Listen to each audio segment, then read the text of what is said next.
Voces Online Radio presenta Entre Amigos. Tu mejor forma para crecer es a través de la red. Bienvenidos.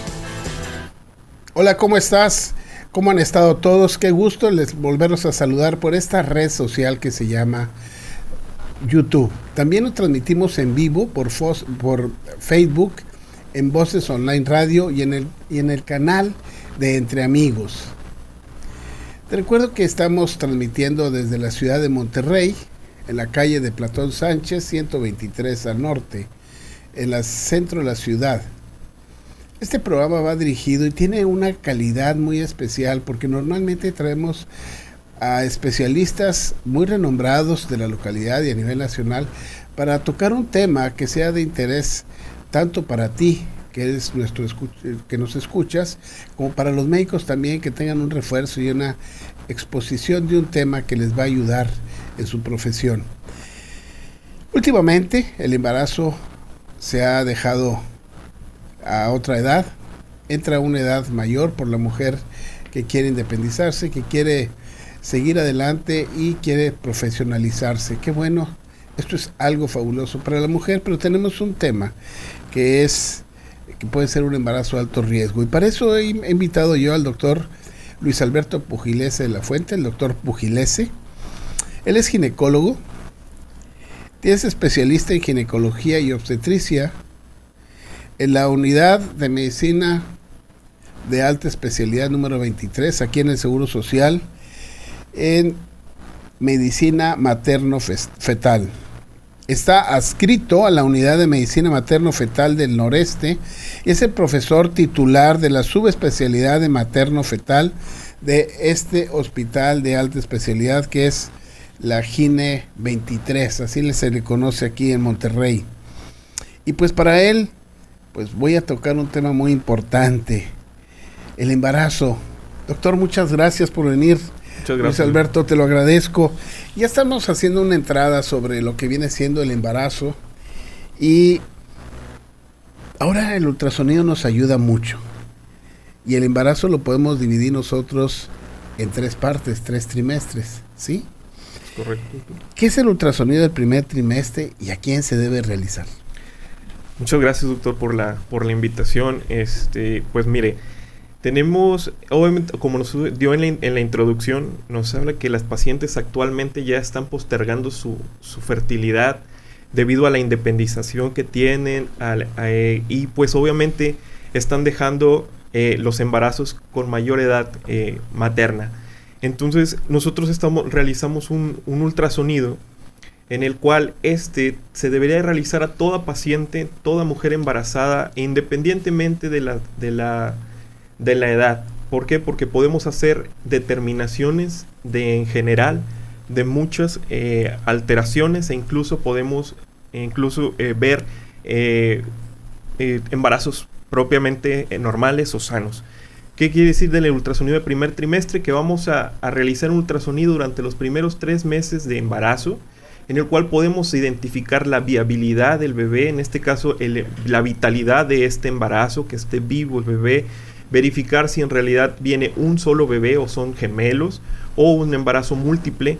Y aparte en esto identificamos estructuras, porque vamos realizando un estudio estructural o anatómico. Realizamos toda la anatomía del bebé dentro de los primeros 3 meses e identificamos factores de riesgo que tengan, sobre todo las pacientes que llegan a tener alguna enfermedad propiamente establecida, ya sea diabetes, ya sea presión alta, hipertensión o que tengan el antecedente de haber tenido un embarazo con preeclampsia previamente o alguna otra enfermedad, sobre todo de coagulación o enfermedades reumáticas, y aparte si tuvieron antecedentes de embarazos con alguna malformación. Las mujeres mayores de 35 años tendrán mayor riesgo, o se consideran de mayor riesgo para algún defecto cromosómico o comúnmente llamado como aneuploidía, que es la más común, el síndrome de Down. Fíjate que la importancia de estar en este canal sobre ver que una mujer que se embaraza se tiene la posibilidad de introducir por medio de ultrasonido al cuerpo, y desde muy pequeña edad, desde milímetros se puede decir, empezar a revisar un embarazo, ¿no? ¿sí? Y esto es muy, muy grande, porque de aquí podremos decir que es un embarazo normal y es un embarazo de alto riesgo. Uh-huh. ¿Sí? ¿Por qué debe considerarse un embarazo de alto riesgo tan importantemente? Sí, doctor. Aquí vamos a definir lo que es el embarazo de alto riesgo, porque muchas personas, o me he topado pacientes en la consulta que desconocen propiamente el término de embarazo de alto riesgo y muchas veces llegan con el temor de que uno les diga que este embarazo es de alto riesgo. El embarazo de alto riesgo es aquella condición, obviamente, el embarazo que en el cual médicamente nosotros tenemos la certeza o tenemos la probabilidad de que la mujer tenga alguna enfermedad que pueda afectar el embarazo, o que este embarazo se haya detectado que pueda tener un factor que nos pueda complicar este embarazo. Puede haber embarazos, obviamente todos son embarazos naturales, comúnmente les podemos decir naturales porque es una etapa en la cual la mujer lleva ese embarazo tan deseado, pero en alguna de estas etapas propias o meses o semanas en las cuales nosotros lo estamos valorando, podemos detectar alguna alteración, ya sea en el bebé o en la mamá, que puedan llegar a complicarnos y que a lo mejor no pueda llegar a término este embarazo y te tenga que interrumpir antes, hacer que nazca el bebé antes, o que llegue a término pero que hayamos detectado alguna anormalidad. Una enfermedad que se pueda presentar en el embarazo o que ya tenga previamente, o un defecto en el bebé. Fíjate, hay una palabra que tú mencionaste que es factor. Dentro de los factores pudiéramos ver, como tú lo mencionaste ahorita, alguna enfermedad preexistente. Pero si nosotros nos vamos a ver lo que es la Ciudad de México, el país México, tenemos a gente que tiene un proceso de morbilidad que es el sobrepeso, ¿sí? Entonces, este sobrepeso pudiera afectar para hacer un embarazo de alto riesgo. Sí, doctor. Está demostrado que tanto embarazarse con sobrepeso o embarazarse con obesidad nos puede acarrear riesgos de desarrollo de hipertensión, desarrollo de diabetes e incluso de preeclampsia a partir del segundo trimestre de embarazo. Y aparte, está demostrado, que para nosotros, aunque utilicemos un ultrasonido, utilicemos un equipo de ultrasonido especial de alta resolución, no vamos a veces incluso a detectar algunas de las malformaciones, o nos puede inmiscuir esas malformaciones, se pueden no hacer evidentes propiamente por el aumento de la masa corporal o de la grasa que puedan llegar a tener, el panículo adiposo más bien, alguna de las pacientes con obesidad. Entonces nos puede reducir la visualización. Si no tenemos un equipo de alta resolución, vamos a batallar al realizar el diagnóstico. ¿Qué información tan relevante para nuestra población femenina? Más la gente que quiera embarazarse, que debe tener un control de peso muy adecuado para evitar riesgos tanto en su salud, en la salud del bebé, y que los estudios estos que se hacen se pudieran tener toda una calidad en ellos, ¿no? Claro. ¿Cuándo se debe de realizar estos estudios? ¿Es nada más el primer trimestre, en el segundo trimestre? ¿Se tiene que acompañar durante todo el embarazo de estos estudios que tú estás mencionando? Sí, doctor.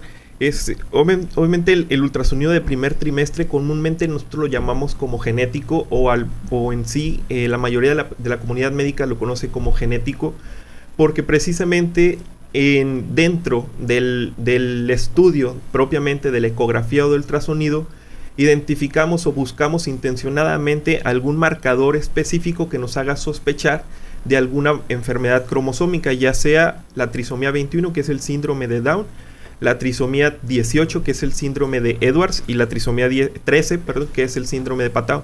Estas enfermedades son cromosómicas y son propiamente con mayor prevalencia o probabilidad en mujeres mayores de 35 años. Entonces, intencionadamente debemos de buscarlo.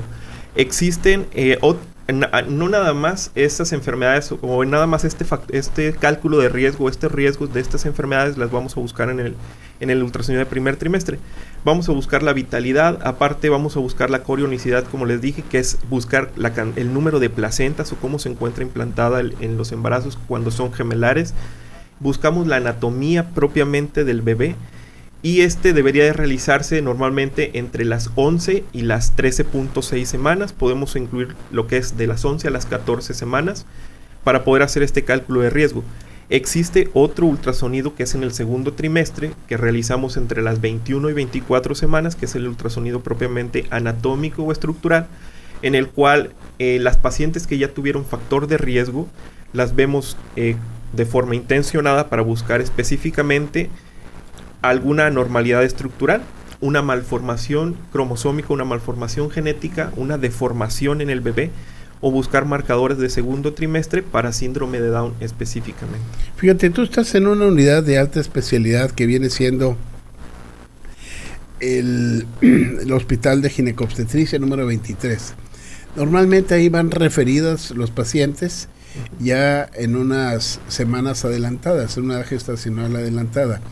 Este primer trimestre, ¿cómo se harían estas pacientes que tienen una atención de salud pública y que deben de ser revisadas? ¿Cómo se le haría a estas pacientes? Sí, doctor.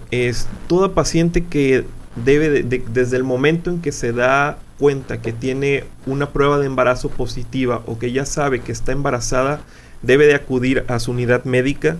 En este caso, cuando las pacientes tienen servicio de salud público, hablando específicamente del Instituto Mexicano del Seguro Social, todas deben de ser canalizadas a su unidad de medicina familiar. Estas pacientes que son captadas en la unidad de medicina familiar hacen su historia clínica, revisan su historial médico, y el médico de primer contacto, que es el médico familiar, debe de catalogar a esta paciente con una puntuación. Ellos les dan una puntuación de riesgo y son referidas. Cuando las pacientes tienen una puntuación mayor de 5 puntos, son referidas a un hospital de segundo nivel o de tercero. En el caso de que no cuenten con un hospital de segundo nivel, sería buscar una atención con un ginecólogo. Sería en el segundo nivel, en un hospital general de zona o en la unidad de alta especialidad, que es tercer nivel. Estas pacientes deben de ser canalizadas al área de embarazo de alto riesgo o de control prenatal, propiamente dependiendo de la unidad en que se encuentre, ya sea su hospital general de zona o la unidad de alta especialidad, y de ahí determinar si esta paciente se encuentra dentro de las semanas correspondientes para realizar el cálculo de riesgo del estudio de primer trimestre, que sería dentro de las 11 a las 14 semanas o de las 11 a las 13.6. Ya que nosotros nos captamos esta paciente y nos llegó referida a la unidad de materno-fetal, nosotros iniciamos el ultrasonido valorando la vitalidad del bebé, verificar la localización de la placenta, verificar el tamaño propiamente del bebé. En este caso lo que vamos a hacer es medir la longitud cráneo-caudal, que es de la cabecita a la nalga o lo que es cráneo-rabadilla. Esa longitud va a ser la más específica, la más exacta para nosotros poder determinar la edad del bebé, y de ahí partirá el buscar los marcadores específicos. Si se encuentra dentro de los 45 milímetros a los 84 milímetros, que corresponden las 11 a las 13.6 semanas, seguiremos con el estudio completamente de la valoración estructural temprana. Mediremos marcadores específicos como es la translucencia nucal, que es una acumulación de líquido que todos durante la etapa de desarrollo llegamos a tener, pero que se ha demostrado desde finales de los años 80 y principios de los 90 que nos ha servido para darnos se ha visto que los bebés que tienen mayor riesgo de enfermedades cromosómicas pueden tener ese elevada o ese tamaño mayor. Fíjate, a toda la gente que nos escucha, lo que está mencionando el doctor Luis Alberto, pues si tienen alguna duda, por favor escríbanos. No sé si tengamos algo de falla con la transmisión del sonido por Facebook. Si es así, ya nos lo saber para poder nosotros tratar de recuperar aquí todo esto, ¿no? Sí, adelante. Doctor, cabe destacar también, aparte de que para que también se acerquen más los médicos y nos puedan referir más pacientes, no nada más las pacientes que tienden a tener translucencia nucal elevada quiere decir que llegan a tener, que tienen la enfermedad o tienen alguno de estos síndromes cromosómicos como el síndrome de Down.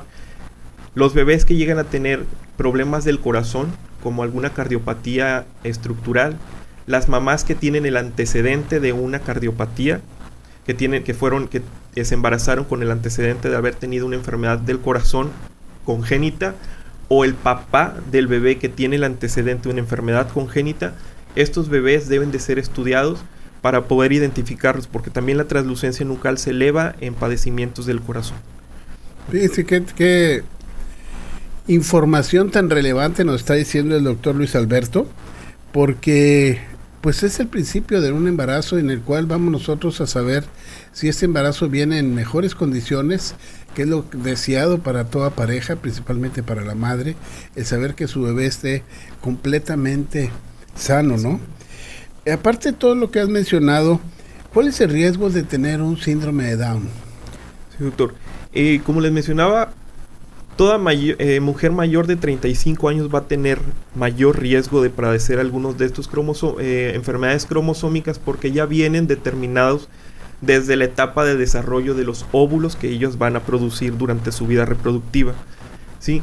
De tal forma que las mujeres que llegan a la edad de 35 años van a tener una posibilidad de 1 en 278 de tener un bebé con síndrome de Down. ¿Qué quiere decir? Que de 278 mujeres que se estudian específicamente a la misma edad que ellas tienen, 35 años, que se lleguen a encontrar en alguna etapa del embarazo, puede uno de estos 278 bebés podría tener síndrome de Down. El doctor Guillermo Guerrero nos dice un tema muy delicado, con mucha importancia para los padres apoyados por su ginecobstetra, que buscaría de manera intencionada para un niño con probabilidad de síndrome de Down. ¿Son estudios de laboratorio y gabinete? ¿Hay estudios de laboratorio y gabinete para un síndrome de Down? Sí nos pueden apoyar los estudios de gabinete, que en este caso de laboratorio serían marcadores específicos bioquímicos, que es la proteína plasmática asociada al embarazo, el estradiol, lo que es la gonadotropina coriónica, ¿sí? Y la alfa-fetoproteína nos ayuda en el estudio de screening.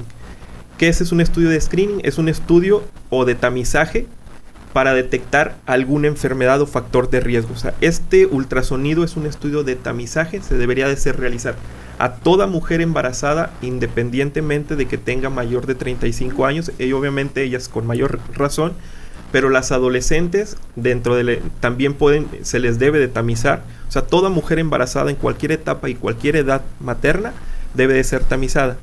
Este estudio nos ayuda a valorar los marcadores de ultrasonido, pero los estudios bioquímicos nos pueden aumentar la sensibilidad y la especificidad de este tipo de estudios. Si nosotros logramos obtener un estudio con riesgo, ¿sí? Cada tasa de detección debería de estar por arriba del 85%. O sea, deberíamos que con cualquier estudio de screening, o sea, de tamizaje, debemos de detectar más del 85% de estas anormalidades o de sospecharlas, con una tasa de falsos del 5%. Con los estudios bioquímicos que les acabo de decir, lo que es el estradiol, la proteína plasmática asociada al embarazo y la gonadotropina coriónica, nos puede aumentar la tasa de detección a más del 85%. Fíjate, toda esta información que das, que quizá muchos médicos la conocen, pero el público en general no sabe que puede haber toda esta información, todos estos estudios de laboratorio que se presentan y que se toman en este trimestre del embarazo y que les va a ayudar para un diagnóstico acertado sobre si trae un bebé una lesión o no. Así es. Sí, ¿verdad? Y ahora, ¿qué otra utilidad tiene un embarazo en el primer trimestre? ¿Qué utilidad tiene un ultrasonido en el primer trimestre de embarazo? ¿Qué otra utilidad? Sí, aparte de esto que les comenté de los estudios cromosómicos o de la detección, podemos hacer intencionadamente la valoración anatómica o estructural del bebé durante el primer trimestre. Después de las 8 semanas de gestación, el bebé ya está completamente formado, entonces solamente cumple su etapa de desarrollo y crecimiento. Y aparte vamos a poder identificar o tomar un factor de riesgo, otro factor que importante, que es el riesgo de preeclampsia. Las pacientes mayores de 35 y menores de 19 años y algunas intermedias, o las que tuvieron antecedentes de mamás con preeclampsia o las que tuvieron un embarazo previo con preeclampsia tienen el riesgo de desarrollar preeclampsia en este embarazo. Entonces, estas pacientes también nos sirve el ultrasonido de primer trimestre para valorar la pulsatilidad o el índice de pulsatilidad de las dos arterias uterinas. Si ese índice de pulsatilidad nos sale alterado o mayor al percentil 95, que sería nos aumentaría el riesgo de desarrollar preeclampsia en el segundo trimestre. Qué bien, fíjate, Rosy Zúñiga te manda saludar. Muchas felicidades por la plática. Saludos, doctores, un abrazo. Gracias. Montserrat Merinos, muy interesante tema. Excelente el doctor, el mejor. Gracias. Qué bueno que tienen este concepto tuyo, porque sí, realmente dentro del área médica, especialmente en ginecología, se te tiene muy reconocido por tu excelente trabajo que realizas. Dentro de estos trabajos que tú haces y que se está viendo sobre la población, ¿qué tan frecuente es ver ahora el diagnóstico o la probabilidad de que se tenga un riesgo de tener preeclampsia? Sí, toda mujer, y conforme avanza la edad gestacional, siempre les he dicho a las pacientes, mientras mayor edad gestacional tengan, o sea, acercándose después de las 37 semanas, casi a los 9 meses, toda paciente va a tener un riesgo mayor de desarrollar preeclampsia. Pero las pacientes que tienden a tener estos factores de riesgo como mayor de 35, menores de 19, pacientes que tienen alguna enfermedad como lupus eritematoso, una enfermedad reumática, pacientes que tienen síndrome de anticuerpos antifosfolípidos, diabetes e hipertensión arterial sistémica previamente, antes del embarazo, son pacientes que tienen mayor riesgo de desarrollar preeclampsia severa o con datos de severidad de inicio temprano. ¿Qué es inicio temprano? Que se presente antes de la semana 32. Y antes de la semana 32 del embarazo, pues nos causa una repercusión muchísimo mayor tanto en la mamá como en el bebé, porque obviamente el bebé es prematuro. La preeclampsia sigue siendo, en la actualidad, dependiendo de la semana estadística que da a nivel nacional, aquí en México, nos hemos topado que se encuentra entre la segunda y la tercera causa de mortalidad materna a nivel nacional. Entonces debemos de tomar en cuenta que es una estadística muy significativa. Tenemos un alto índice de pacientes que pueden llegar a morir por el desarrollo de preeclampsia, porque es una enfermedad que es sistémica, ataca sistémicamente a la mamá, tanto repercute en el funcionamiento del corazón, en el funcionamiento del hígado, en el funcionamiento del riñón, porque lo va atacando e impide su funcionamiento adecuado. Llegan a tener estas pacientes convulsiones e incluso pues llegan a morir. ¿Cómo la vamos a poder nosotros identificar después de la semana 20 de gestación? Que lleguen a tener hipertensión arterial, presión elevada, mayor de 140/90 y algún dato clínico como visión borrosa, que vean lucecitas, que se les nuble la vista y sobre todo dolor de cabeza muy severo. Eso es, sí. Y fíjate que importante, ¿no? Porque si nosotros viéramos que ustedes reciben a 7 estados de la República, entonces estarían con un trabajo enorme, ¿no? Sí. Y para estas pacientes que se les puede diagnosticar que van a tener riesgo de que les suba la presión durante el embarazo, que tengan un bebé con retraso en el crecimiento, con bajo peso al nacer, que sean bebés desnutridos, ¿hay manejo desde este momento para que mejore? Cuando está establecido genéticamente dentro de los factores de riesgo de la preeclampsia, en sí, si ya está establecida el riesgo porque es a nivel de la placenta, la que está afectando ese desarrollo, la que va a propiciar el desarrollo de preeclampsia, no existe un tratamiento específico. Sí, propiamente porque es a nivel placentario lo que causó el daño, lo que causa la enfermedad. Sí, nos puede ayudar si existe alguna anormalidad en el crecimiento, si está demostrado que no haya repercusión por la placenta. Así es. Pues las dietas algunas veces, sobre todo la dieta mediterránea, nos puede ayudar para el crecimiento del bebé, que se ha estado estudiando. Pero cuando la enfermedad, ya sea restricción del crecimiento intrauterino y preeclampsia, por etiología o por causa propiamente de la placenta, no hay un tratamiento específico. Por lo tanto, ningún medicamento nos va a ayudar para revertir los efectos de la preeclampsia cuando ya está establecida. ¿Y tratamientos preventivos? Preventivos sí nos ha ayudado. Hemos visto que hay un estudio que nos demostró que la aspirina tomada antes de la semana 16, una dosis de 150 miligramos al día, después de la semana 16, antes de la semana 16, en mujeres que tienen el riesgo alto de preeclampsia desde el primer trimestre, nos va a beneficiar con la disminución del riesgo en más del 60% de los casos. ¿Y esto predispondría a un parto o una cesárea? Sí, ¿por qué? Porque si la paciente desarrolla preeclampsia de inicio temprano, o sea, antes de la semana 32, y ya tiene una preeclampsia severa, con datos de severidad, porque propiamente precisamente es para esto el darle el ácido acetilsalicílico o la aspirina para disminuir este riesgo. Si ya está establecida, no hay un tratamiento, entonces propiciaría el nacimiento inmediatamente, ya sea por parto, si tiene las condiciones adecuadas para tener un parto, o una cesárea en la medida de los casos. Fíjate, esto es bueno para que la gente vaya viendo cuál es la posibilidad que va a tener para un desenlace final de su embarazo, y que vaya viendo ahí cómo va a hacerle. Ahora, cuando tú estás revisando todo esto, ¿alcanzas a ver defectos congénitos genéticos mayores o de alguna otra forma? En el primer trimestre, los marcadores nos van a ayudar a tratar de demostrar si este bebé tiene riesgo. La translucencia nucal aumentada nos va a dar una posibilidad de riesgo.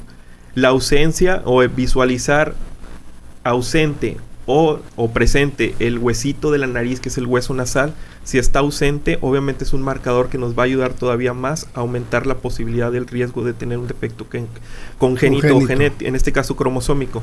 Y en el segundo trimestre, en el ultrasonido anatómico que realizamos entre las 21 y 24, volvemos a buscar estos marcadores, pero ya existen unos marcadores específicos propiamente que nos pueden ayudar a la detección. Sería, aquí la translucencia nucal cambia de nombre, sería pliegue nucal aumentado mayor de 6.5 milímetros, que esté ausente el hueso nasal o que esté muy chiquitito del hueso nasal por debajo del percentil 5 en la medida, que tenga unas estructuras cerebrales que son los ventrículos laterales que estén dilatados mayor de 10 milímetros, que tenga alguna alteración estructural del corazón. Hay un marcador que es el foco ecogénico, una calcificación en el corazoncito que podemos detectar. Ese es otro factor también de riesgo. Problemas en el riñón, nos vamos al riñón, que tenga dilatado las dos salidas de los riñones que se llaman pelvis renal. Sí. Y aparte también en el corazón podemos buscar una arteria. Hay una arteria que se llama arteria subclavia derecha, aberrante. Nosotros no tenemos arteria subclavia derecha propiamente derivada del corazón. Encontrar una arteria subclavia derecha que sea aberrante también nos aumenta el riesgo de síndrome de Down. Y el intestino también podría cambiar, es otro marcador. Un intestino que se vea más blanco, que se le llama intestino hiperecogénico, nos aumenta ese riesgo de síndrome de Down. Fíjate qué bien. Lidia Fierros, importante darle la difusión a tan importante tema para elevar la cultura de la prevención. Excelente médico el doctor Pujilese, felicidades, Dios le dé muchas bendiciones en toda su vida. Te mandan felicitar, sí, porque por eso quería invitarte, porque sé que mucha gente te sigue y está agradecido con el trabajo que tú has hecho. Y ya para finalizar esto, ¿qué recomiendas a la gente que nos esté escuchando? Sí, que se acerquen a sus médicos, que los orienten. Ahorita este programa nos ayuda mucho para la difusión a nivel tanto local como nacional, de que se acerquen con sus médicos para la atención propiamente de estos exámenes, realizar estos exámenes a sus tiempos. Si la paciente tiene factores de riesgo, que no se le pase a realizar el ultrasonido genético de primer trimestre. Sí, porque nos hemos topado en la consulta pacientes que desafortunadamente se dieron cuenta de que estaban embarazadas ya de forma muy tardía y no lograron tener un ultrasonido de primer trimestre, y luego a veces por desconocimiento no se les refiere a tiempo para la realización de un estudio anatómico y nos llegan a nosotros a una valoración ya muy tardía, después de las 28 29 semanas, en el cual ya a veces ya no es posible realizar una valoración completa estructural por la dificultad que existe. Obviamente intentamos hacer todo lo posible por visualizar completamente al bebé, pero ya no les podemos hacer cálculo de riesgo. Y pues obviamente si no identificamos alguno de estos factores, puede disminuir la tasa de detección, ¿sí?, de alguno de estos defectos cromosómicos o congénitos. Fíjate qué bien, ¿no? Intentamos nosotros, por medio de esta información, que llegue a toda la gente, que sepa que está en sus manos el poderse atender, el poderse realizar estos estudios que van a traer por consecuencia pues un embarazo completamente saludable, con todos los beneficios y con todas las estructuras bien revisadas para que digan que es un bebé, niño o niña, que viene completo. Sí, que a fin de cuentas es nuestro objetivo, doctor, como nosotros como ginecobstetras y especialistas en medicina materno-fetal, es tratar de detectar y llevarles un embarazo lo más adecuado posible dentro de las enfermedades que la paciente pudiera tener. Ari Cajal nos manda a saludar. Gracias, Ari. Excelente el tema, gracias, te lo doy. Y el doctor Luis Alberto Pujilese se encuentra en el Centro Médico AVE. Él pertenece al grupo Opgyn, están en el 9º piso en el consultorio A. Así es, ¿verdad? Así es, doctor. Para cualquier cosa que usted requiera, puede ir ahí al edificio AVE, está ahí al lado del Hospital San José.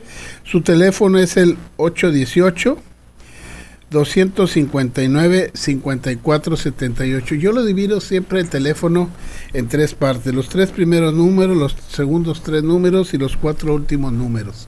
¿Por qué? Porque sabemos que algunas compañías tienen una serie de números. Por ejemplo, 818 pertenece a una compañía telefónica. Luego sigue el 259 y el 5478. 818-259-5478.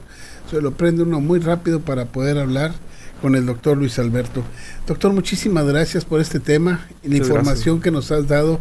Excelente saber que el embarazo del primer trimestre va a ayudar mucho a un embarazo sano.